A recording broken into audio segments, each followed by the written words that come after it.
Hi, my name is Katie Mugan and I'm the founder of nursingmama.ie. I am a nurse by profession, I'm a registered general, paediatric and a public health nurse, and I'm also an international board certified lactation consultant. What is that, many of you may ask? I'm an infant feeding specialist. I've had 4 kids myself. I've got Luke, Lily, Tom and Jack, and I've breastfed all 4 of my kids while still currently breastfeeding Jack. So I know what it feels like. I've had very different breastfeeding journeys and I've been where you have been. So today I'm delighted to be collaborating with Lola&Lykke for World Breastfeeding Week, and I am going to discuss my top tips for helping you get that best attachment at the breast in those early days and weeks. So we're going to jump right in. First and foremost, this is my babies for my demo today. It's a weighted doll and it's weighted throughout the whole body as well. So it gives us a very good idea of how we handle our babies. So when you're bringing baby to the breast, first and foremost, we should not be putting our hands on the back of the head. So if a healthcare professional or a breastfeeding support worker or somebody is trying to help you get baby latched and their hands are on the back of the head, just ask them to take it away, because automatically baby's going to push back and they won't want to go onto the breast. So how do we handle our babies? Using the palm of your hand between the baby's shoulder blades, using your thumb one side to take the weight of the head, give the head and neck support, and same with the fingers on the other side. We leave a little gap here, just ever so slightly, so it allows babies to tilt the head back. So if you think yourself about having a drink of water, you naturally tilt your head back and then you bring the glass up like this to have your drink. You don't keep your head in a stationary position straight away because it'd be very hard to take a drink from, and certainly you don't have your chin at your chest. If you have the hand too high on the head, even ever so slightly, when you bring your baby onto the breast, you're pushing the baby down and their head will be in this position. So it leads to the nose being smudged into the breast, and it can prolong breastfeeding sessions, create pain and for mom while feeding, and cause trauma to the nipples. So it's much easier if we allow the head to come tilted back and bring chin to breast first. Second tip then is using the crook of your elbow. We're going to put baby into cradle hold. So baby is always tummy to tummy. So the first thing is always to ensure that baby's tummy is touching yours. So even a slight rotation on the baby's body can lead to them slipping off the breast and creating pain and discomfort for you when feeding. So making sure that baby's tummy is always touching yours, hands out and above. So I'm going to use the crook of my arm to take the weight of the baby's bum. Palm of my hand is between the shoulder blades, and I'm using the head, my fingers and thumb to create support for the head and neck. With the hands, keeping them out, so the hands should always be one up and one down. So no hands caught in between you and baby. The reason as well, I know the hands can be quite difficult in the early days because they're all over the place, but the hands are like the GPS system to the sat nav, so they help baby navigate towards the breast.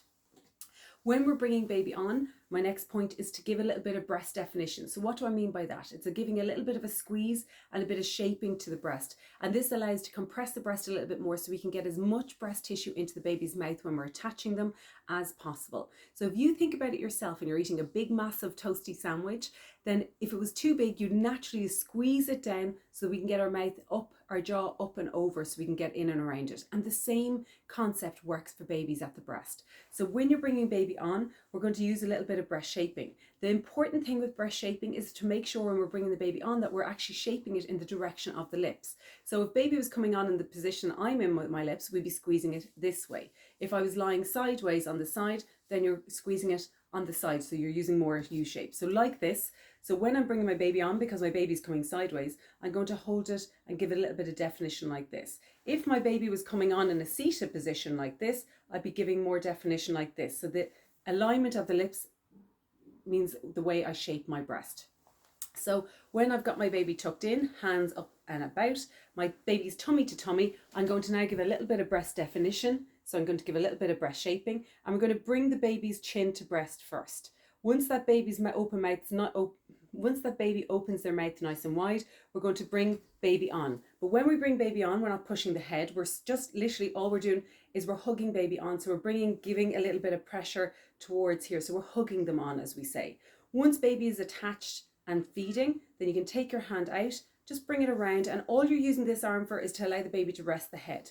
One thing to be very careful on is watching your shoulder positions. So sometimes what we tend to do is when we bring that arm around, we're so stressed that we're doing this, and now we're altering the baby's head position. So relaxing back down brings baby into a more neutral position, so the ear, the shoulder and the hip are in alignment, and baby's nice and tucked in, and allow baby to feed.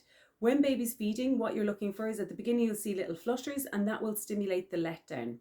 Once the letdown comes and the milk starts flowing, you'll notice these big, large sucks. And you should generally see anything between 1 to 5 sucks before you see a swallow. So if you've got quite a large milk supply or your milk has come in, you might see at the very beginning of a feed, 1 suck to swallow, and then you'll hear it. You'll hear a ook.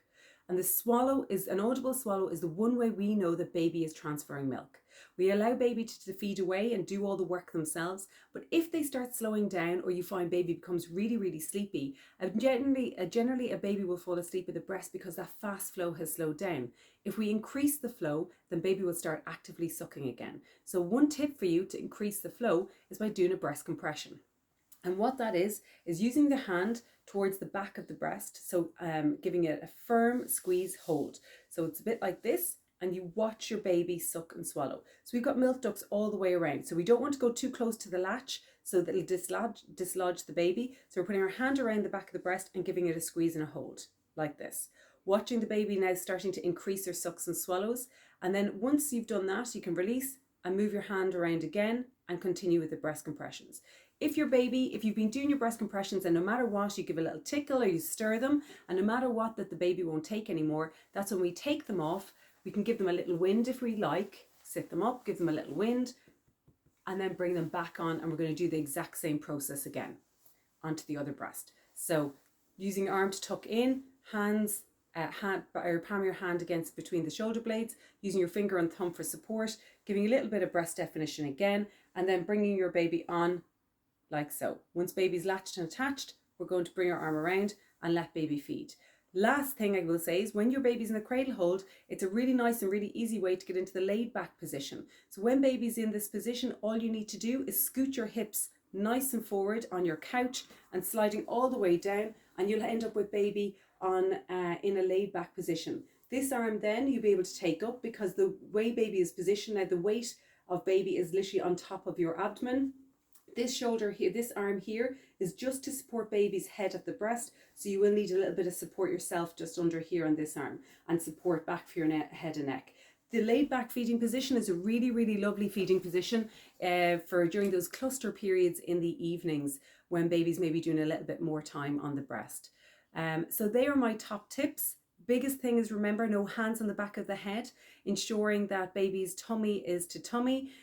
Do some breast sandwich or breast shaping, allow baby to start feeding, listening for that sucking and swallowing, for that audible swallow. When baby starts falling asleep, we do breast compressions, and then always switch breasts. When it comes to switching breasts, we say switch breasts in those early days and weeks, but as time goes on, if your baby is happy and content with just one breast because you've got a big milk supply, then follow baby's lead. Babies we would expect to be back to their birth weight in or around 2 weeks, and after that you can follow baby's lead and go and let them lead the show when it comes to breastfeeding. I wish you all the best on your breastfeeding journeys, and stay tuned for more top tips.